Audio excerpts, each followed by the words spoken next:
So we met last summer at a convention in Hollywood, and you were one of the judges. You also spoke there, but you were one of the judges. I actually auditioned for you. There were what, 100? I mean, how many people were at this convention? Like, There was actually, this was even a smaller one. There's probably 300 or 400 yeah. actors and dancers and singers. I kind of went up to you and I said, hey, I really want to work with you. I, for some reason, was not on your callback list. You hand me your business card, say, absolutely, let's stay in touch. And now we're like close friends. We talk weekly, right, if not daily, yeah, about anything and everything. And I know I've learned a lot from you. You've given me a lot of tips and tips of the trade and helped me with auditions. But I know that you had your own personal close friend and mentor that kind of paved the way for you and introduced you into the film industry. So tell me a little bit about her. Actually, the whole thing was just really crazy how I met her. I was actually through a picture of me dressed as a cowboy. A writer in Germany saw it on IMDb and on my webpage, imdb.com. And we talked about producing a kind of a Western style movie, and it became a little bit more than I could handle at the time. So we decided to table it. Well, one of the stars of it was a lady named Galen George, and many people would know Galen. We did a lot of work with Patrick Swayze, and she performed with the Jackson 5, ZZ Top. She just, through the last 40 years, was one of the most prolific dancers and famous people. You never really knew her name. Mm-hmm. And she also starred, which is kind of the circle of life. I lost her in 2020 to cancer, and her and I had started a company called Universal Spectrums Entertainment. And her humbleness, her knowledge, and she was always one of these people that said, pay it forward. Get to know people, talk to them, help kids, do whatever it takes, learn the industry. And she taught me this industry because I never went to college for it. I'm a retired law enforcement officer. Mm-hmm. Mm-hmm. And using what I had from law enforcement is kind of what paved my way into this industry. And so now what I do is, like when I met you and others that want some advice or want somebody to help them. She taught me so much, and I just want to keep paying it forward. Like I say, Galen, I met so many people through her, a guy named Michael Town, who plays into about most of the productions I've worked on outside Montana, which is where I live. Mm-hmm. So you mentioned law enforcement, right? Yes. So tell me, you were in it for 25 years, a deputy sheriff in Montana? I was a deputy sheriff in Missoula, Montana, Missoula County, for almost 25 years. I was Montana's first school resource officer. I started working, specializing in homeland security, threat assessment, homeland type situations like the Oklahoma City bombing, school shootings. And I used to travel around the nation teaching on these subjects with teachers and other law enforcement officers. When I retired, I was actually recruited to help with law enforcement issues in a movie called Buster's Malheart with Rami Malek, who we know won the Academy Award. Mm-hmm, mm-hmm. And then previously to that, I had worked with Patty Duke. Now, you also said you met John Wayne, who happens to be very humble. I remember you telling me that he was very, very humble as well. When I was in 8th grade, I was staying in Seattle with my cousin. I was on the set of McNeil. It was the second to the last movie in 1974. John Wayne had come out of his dressing room and walked over to where me and a couple other kids were, spent an hour with us talking to us, and was just one of the kindest, most wonderful, humble men in the world. And then, as I always talk about, the circle. And last week, when I was down at the Industry Network, I had a chance to sit down at dinner and visit with Brendan Wayne, John Wayne's grandson. Oh, you would know him from The Mandalorian, and he co-starred in the new Star Trek. Mm-hmm. Excuse me, Star Wars. Yeah. And he was on Sons of Anarchy with another friend of mine, Emilio Rivera. And so I'm just be able to find out just how humble he was too. What he thinks about things in this industry don't matter. It's what we think about ourselves and what we love, is what he told me when I asked him, his advice on things. He said, Mike, it doesn't matter. And that's just how humble this man was. Being the whole theme of my podcast is second chances. Right. I want you to talk about Angels Do Fly West, because that I got to watch. It's kind of a documentary promo video, but I feel like it's you showing how these pilots give kids second chances. Otherwise, they may not get to a doctor appointment. So tell me about that film that you kind of helped. This actually started in 2018. A friend of mine who's a pilot, Michael Burks, and he appears in the documentary, put on his Facebook about that he was going to be flying for a company called Angel Flight West. And there's Angel Flight companies all over the nation, east, west, central, north. Yeah, I've never heard of it, honestly. And that was the problem. I asked him about it, and it's been around since the 1980s. Oh. And I said, what would you think about me putting together a documentary to promote this? And he said, let's do it. And so I started filming with him, flying with the plane. And then we found a young lady that he actually flies from Missoula to Seattle several times a year for her appointments. She's got brittle bone disease and a few other afflictions. And so when we filmed this, it took me 3 years and a little over 70 hours of footage. All the people, the cinematographer, sound man, everybody involved with it, once they found out what it was about, they donated their time. Oh, yeah. They donated everything.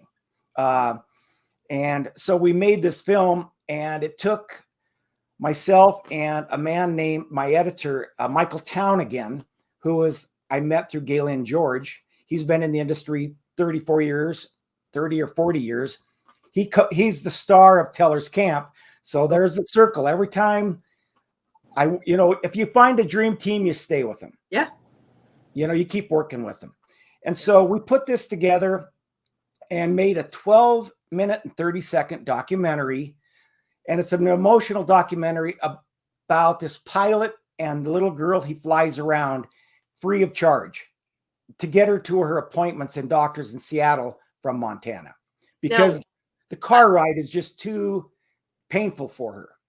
Okay. I didn't know if it was, because I think in the documentary it mentioned something about like if there's an avalanche warning or, weather, but I didn't know it was that too, that maybe she's not comfortable in a car. So I don't have a map in front of me. What would be if you were to drive from Missoula to Seattle? 8 hours and about 500 miles. Okay. And yeah. I mean, it could be from point A to point B anywhere in this nation. It could be Denver. It could be St. Paul, Minnesota. It could be Salt Lake City, where all these major hospitals are, or, rehab places. Now, is it for kids, or do they also shuttle or, fly adults who are sick, or is it anybody that has to get to a medical appointment? Yeah. Anywhere in the nation from wherever they're at. Wow. And you can actually go to the website of angelflightwest.org. And the very first page is just asking you, what's your name? Where do you live? And where do you need to go? And then they find a pilot for you. If for some reason there is, let's say the pilot can't fly in a private plane. And that's what this is. Just people that own their own private planes that have to get hours in are taking these people, getting their hours in and helping a life at the time. Yeah, that's crazy. Like they're literally heroes, but we don't know about them. They're like these quiet heroes in the sky. They are the angels, Angel Flight West. And so with that being what it said, if let's say the weather is that private pilot can't fly, the company itself will buy them a ticket on a regular airlines for nothing. And then when you fly in, they have what they call ground angels who will pick you up and take you to your appointment, your hospital for free. Yeah. Oh. Which Michael Burks' wife, Kiyomi in Missoula, that's what she did. He's in the air, she was on the ground. And so the whole Wow. family gets involved in helping people. And so it's about angel flight in itself, all over this nation, you know, what they do, and these selfless pilots, you know, that just put everybody before them. Well, and I feel like, you know, I'm like 45 minutes from St. Louis, and I take it for granted. Like, I could go to a doctor. I mean, a specialist within 20-minute drive. So Right. what we take for granted here in the city, like, you know, they don't have that luxury to just get in a car and drive 15 minutes to their specialist, you know. And living in Montana, let's say living in Alaska, Mm-hmm. you know, everything is a flight up there. If you need to go to Yeah. Anchorage, or you know, or you got to come down to the lower 48, Mm-hmm. same thing. And so it's worked out well, you know, and that's what the whole promotion was. And I actually put this link on YouTube. You just got to go to YouTube and put in the search, Angels Do Fly West, and share it with somebody, share it with parents, because a parent never knows when something can happen, or a spouse, you know, could end up with cancer and has to travel. Yeah. You know, anybody can use this service anywhere in this nation. Well, that's amazing. I know that you had a health scare yourself, and you've kind of had your own second chance at life. So you had, what was it, a massive heart attack? I did October 16th, 2021 at 4 p.m. in the afternoon.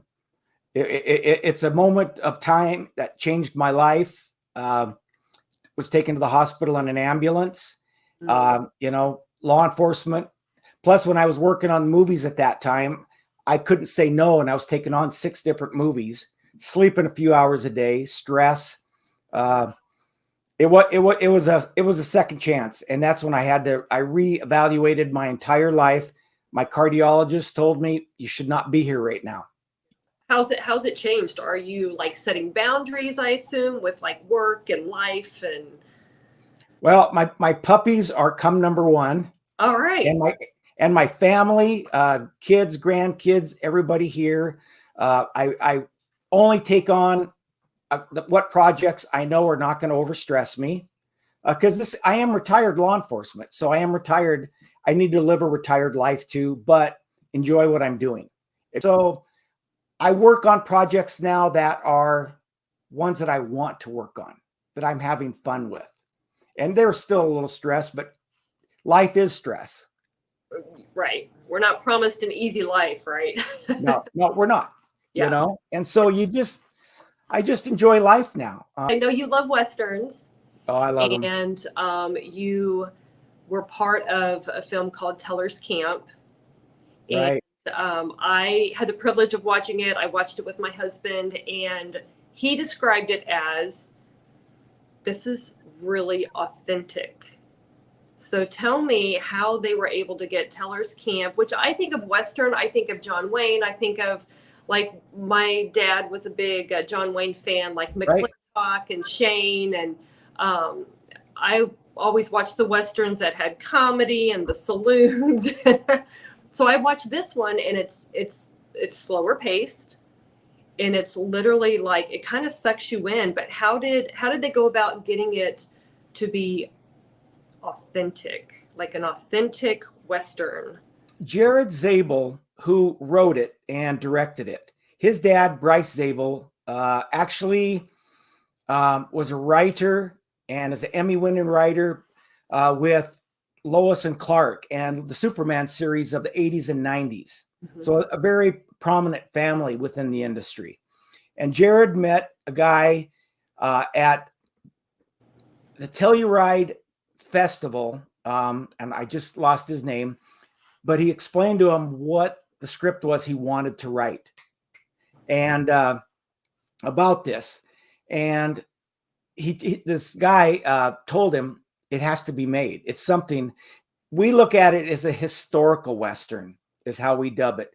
And it's based on the end of the gold rush in California. And that's where we filmed it, in Angels Camp, California. We filmed on the ranches that were the area it happened. And we filmed in some of the gold mines of the actual use back in 1854 when this took place. And the story itself is fictional, but what happened was the actual corruption that was going on. And we had a premiere in Angels Camp, and we invited this lady who is a historian for the area for the gold rush, because we wanted her true thoughts of it. Mm-hmm. And she said it was one of the most accurate movies to what was really going on during the gold rush, the corruption. Yeah. Even though it's a fictional story, that's what was happening with people. And we're looking at releasing it this summer. And so I've got 2 movies coming up this summer. I'm a co-producer, and I actually play a very prominent featured part as a bad guy in this movie too, which was a lot of fun too. I want to know about the part you played in Teller's Camp. Were you Sammy? Yes, I was. And you were riding your horse? I was Sammy. I worked for the Baron, who is a corrupt man that stole people's gold mines, that took advantage of people. And I was just one of his cronies, along with another crony. In there, you'll see, the guy with the top hat and everything. Uh-huh. And we just kind of handled his stuff, but we had our own agendas too. Everybody had their own agenda back in those days. So did you know you were going to have a role in this film, or did it just kind of happen? Because I know you were kind of working behind the scenes a little bit, right? My main function was as a consultant, because I love history. I love the backcountry. So working with that, the proper props that were used in it, consulting on I pan for gold in Montana as a hobby. So I am a gold panner, like the people of the old days. And so I taught the people on set how to, as a consultant, to pan for gold in the movie. And I had one really small 30-second part at the beginning. Well, then COVID hit, which we had 2/3 of the movie filmed, and it postponed it. Well, the 2 writers that worked on it, Michael Town and Jared Zabel, they liked my character and created a whole new part and rewrote another 20-minute section of my part to expand on who Sammy really was. And I don't want to elaborate too much on it. I want to leave that for the people. But so this was during COVID. So this was before your heart attack, right? Yes. I actually had my heart attack 2 months after we finished filming. It was on its way, but I didn't know it. Yeah, I want to talk more about your law enforcement career. I've never met a deputy sheriff, or I even know you were a coroner for some time. I did yes, I did. I helped with coroner duties, through off and on throughout my career. But I spent a lot of time as Montana's first school resource officer from 96 to 2000 in a small town named Frenchtown, which is where I live. It's more of a rural community. And being a deputy sheriff in Montana is a lot like the big city, but in more diverse ways, where we have homicides, we have robberies, we have theft, but I'm also dealing with mountain lions and bears. And, that get into people's garages, or it's just such a diversity of work that you do. Missoula County's 2,600 square miles. It's bigger than the state of Delaware, and there will be 4 or 5 deputies covering that 2,600 miles. So what's something, if someone said, tell me a story that you have that sticks out when you were in law enforcement, what's a story, like you look back on all the memories, like you mentioned animals and I mean, if I'm going to look back and think about the stories, there's a lot of tragedy like in any town, but you have to look at what was some of the fun stuff. I just remember bear stories. I mean, where a bear got into this doctor's $40,000-$50,000 rig. And this is years ago when you didn't spend that kind of money on a car. He was eating the certs out of between the seats. His butt hit the door and closed, and he locked himself in. And then he set the alarm off. And so we're trying to get this bear out of there. And he was 350 pounds. Oh my gosh. And trying to dart him, open the door and dart him. And he lunged at the window, hit the window, about, I about took off running, screaming when you got a bear like that. Right. I run into mountain lions. We've had them in my own yard at home, dealing with, I had a wolf walk right up to me in my backyard one night. And yeah. Did you try to make friends with it? No. Well, it's just, the diversity of my career, I've got every notebook I ever had of every call I was on. Wow. And I've had people say, take that and you could make a Montana cop show out of it. Yeah. And, yeah. Hey, a new project. There you go. Yeah. I got to finish these other 3 projects up first. Okay. So tell me some future, I assume you've got some future projects going on. Yeah, right now I'm actually working with Michael Town, who was one of the writers, star of Teller's Camp, and I met with from Galen. He also edited, just on and on with him. He's another mentor for me, very humble. Him and I are working on a new Western, and I can't really relate too much yet on the title or anything, but it's going to be one that I've already talked to Emilio Rivera, and we're looking at getting him. He wants to be involved. John Wayne's grandson wants to be involved. It's just going to be a fun, almost like a Raiders of the Lost Ark in 1890s. I am a working actress, so I'm just saying if you need a damsel in distress. Absolutely. Yes. I can be. And it's going to be a pretty large cast. And then there's another 3 series that we're looking at in Michigan. And you're not too far from Michigan, are you? 6 hours, 6-hour drive. See, that's not bad. And it's 3 television series that will all be connected with each other, that will appear over several years. And that is also in the works. So, but as a co-producer, there's a lot of other people involved. I'm not taking on more than I can handle. Right. And if it becomes too much for me, I can always back out. I've got 2 different scripts that I co-wrote with a man named Gerasimos Barozis from Greece. That is, we won many awards on, that we both would like to get at least one of them, or even both of them, produced someday. So you mentioned sci-fi earlier. So you kind of mentioned this earlier. There was a script you wrote, I believe, screenplay, where it had to do with sci-fi, aliens. There's actually 2 of them. Both are kind of a sci-fi, fantasy, drama. The first one is called Ancestors from the Stars. Okay. And it's based on Native American culture and the prophecy of we've been guided by aliens through history. And I've talked to different Native Americans, and to make sure that this is done properly. My mother's Native American. And so I look like my Irish dad, but my family is with the White Earth Indian Reservation of northern Minnesota. And so I'm a registered member.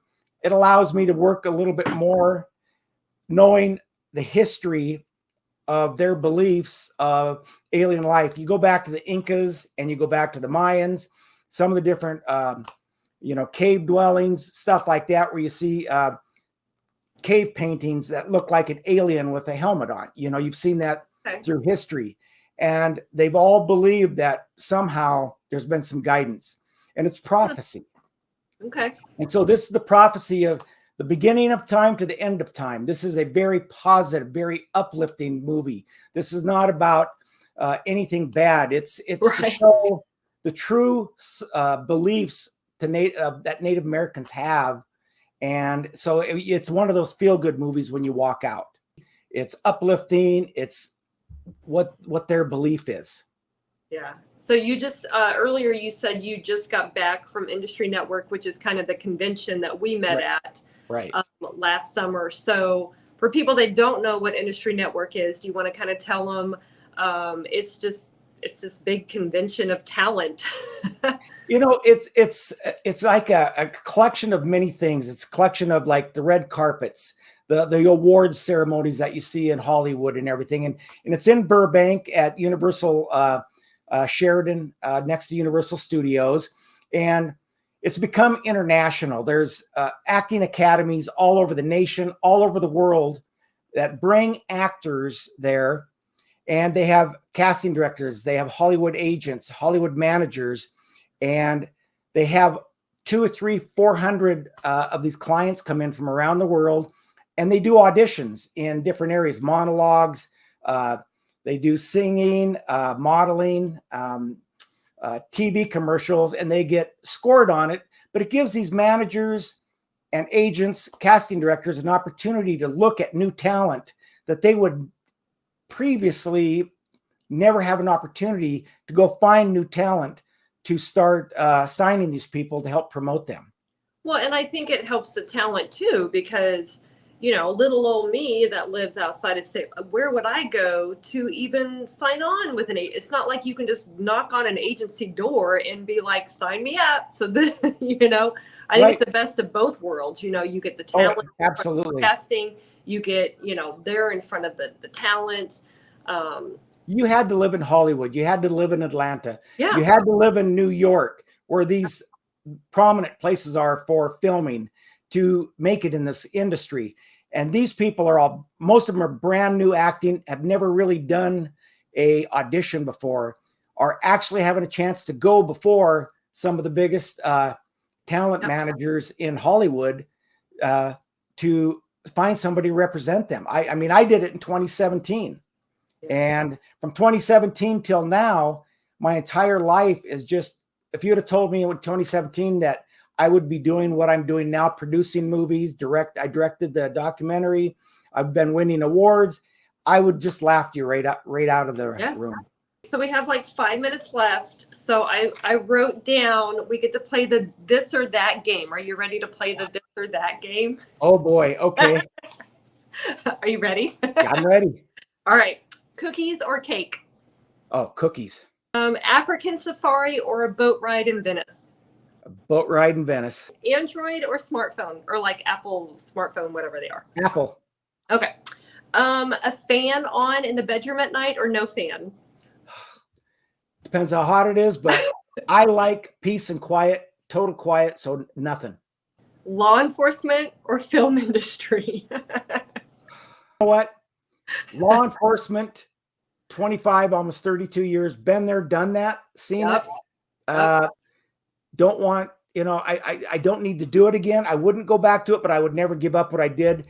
But I'm loving the film industry. Well, thank you so much, Joe, for taking time out of your day and allowing your dogs to join you there. This is Gracie. The other one went the other direction. All right. Well, thank you so much, Joe, for being on. I really appreciate it. It was a pleasure to see you again, and we will stay in touch. Okay. All right. Have a good night. Take care, and thank you.